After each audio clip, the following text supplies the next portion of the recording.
You have been training for months, maybe years. Your chest has grown, your arms have grown, your back is getting thicker, but your forearms, same size they were when you started, thin, underdeveloped, like two ropes hanging off the bottom of arms that actually train. And the frustrating part is you are not skipping them. You pull, you row, you deadlift. Your forearms should be getting hit constantly. So why are they not growing?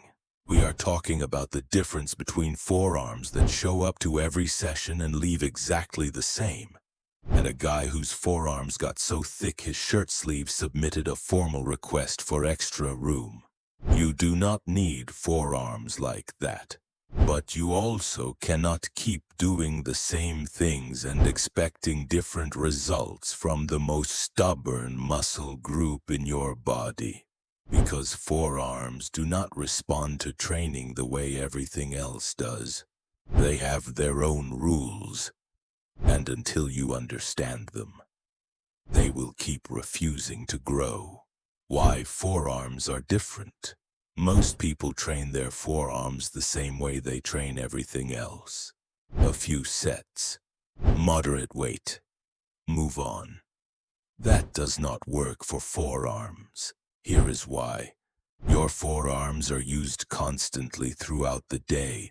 Typing, gripping, carrying, opening doors. Because of that constant daily demand, your forearm muscles have developed a very high proportion of slow twitch muscle fibers. The endurance fibers built to handle repeated low-level effort without fatiguing. Slow twitch fibers are notoriously resistant to growth.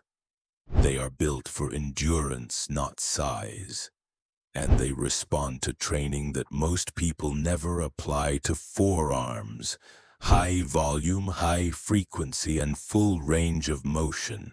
3 sets of wrist curls at the end of a session is not enough stimulus to force slow twitch dominant muscles to grow. Your forearms have been handling more than that just from daily life. You have to do significantly more to give them a reason to change. You are only training half the forearm. Here is the mistake almost every gym goer makes. They train the flexor side of the forearm, the underside, through pulling movements, rows, and curls, and completely neglect the extensor side, the top of the forearm, which controls wrist extension and finger opening. This is not just a size problem. It is an imbalance that limits how strong and thick your forearms can actually get. Most people have never done a single rep targeting them directly. Start training both sides and your forearms will grow faster than they ever have. Range of motion is everything. Here is something most people get completely wrong on every forearm exercise they do. They use partial range of motion. Wrist curls performed halfway. Reverse curls that never reach full extension.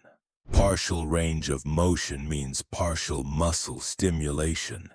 And partial muscle stimulation means partial growth at best. Your forearm muscles, particularly the wrist flexors and extensors, need to be taken through their complete range of motion to be fully stimulated. That means on a wrist curl, your wrist should drop all the way down into full extension at the bottom, stretching the muscle completely, before curling all the way up into full flexion at the top. That full stretch at the bottom is critical. Frequency and volume. Here is the part most people never apply to forearm training. Because forearm muscles are slow twitch dominant and used constantly in daily life, they recover faster than most other muscle groups. That fast recovery means they can, and need to, be trained more frequently than your chest or back. Most muscle groups need 48 to 72 hours of recovery between sessions. Your forearms can handle direct training every 24 to 48 hours.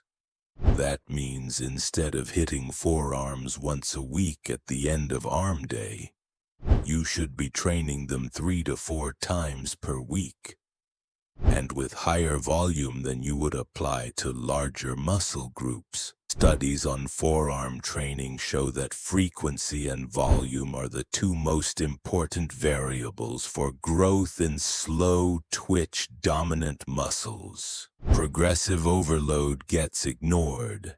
Here's the honest reason most forearm training produces nothing. Progressive overload, gradually increasing the demand on a muscle over time, is the fundamental driver of all muscle growth. For your chest, you track your bench press and push to add weight over time.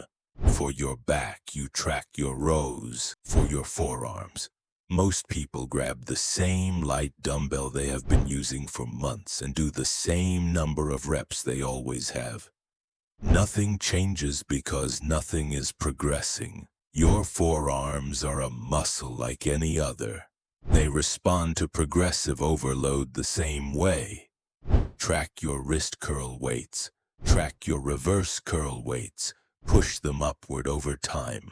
When the weight gets easy, add more. When the reps get easy, add more. Treat forearm training with the same seriousness you treat every other lift, and they will respond with the same seriousness. So what does a proper forearm program actually look like? Train forearms 3 to 4 times per week at the end of your sessions. Wrist curls for the flexor side. Full range, controlled, 3 to 4 sets of 15 to 20 reps. Reverse wrist curls for the extensor side. The same volume, the same range, the same attention. Hammer curls, targeting the brachioradialis along the outer edge of the forearm that neither wrist curls nor standard curls directly hit. Farmer's carries, heavy for distance, building the grip endurance and forearm thickness that isolation work alone cannot replicate. And track everything. Add weight when it gets easy.